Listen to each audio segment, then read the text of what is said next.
Să vă arăt la un Seat Leon 1.4 16 valve, problemă la deschiderea ușa stângă la șofer și luminile la plafon, tot ce leagă de lumini. Problema este...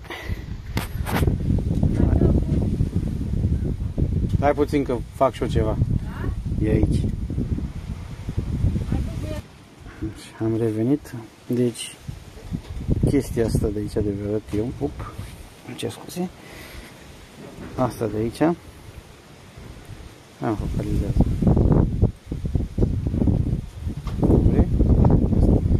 S-a mâncat unde freacă pe clanseul de la deschidere și nu mai mergea centralizată, nici lumini, nimic. Și acum o să pun pauză să vă arăt cum o să lipesc cu aparatul de lipit o țără plastic. Nu am reușit să-l fac, vi-l arăt acum. E ăsta de aici. Vedeți? Așa. Acum o să vă arăt și la altă după ce lipesc. Este gata, l-am lipit. Se vede, cred că lipitura. O să-l montez și vă arăt cum țăcare. Am revenit la montat. Mai puțin. Ia vezi.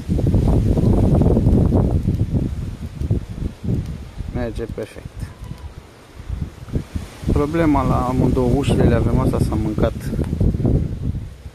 aici în capăt, îl lipi. O să-l montez la loc. Seat. Aici așa, de la broască.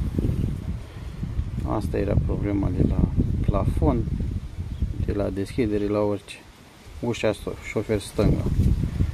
Le-am făcut lambele. Revin.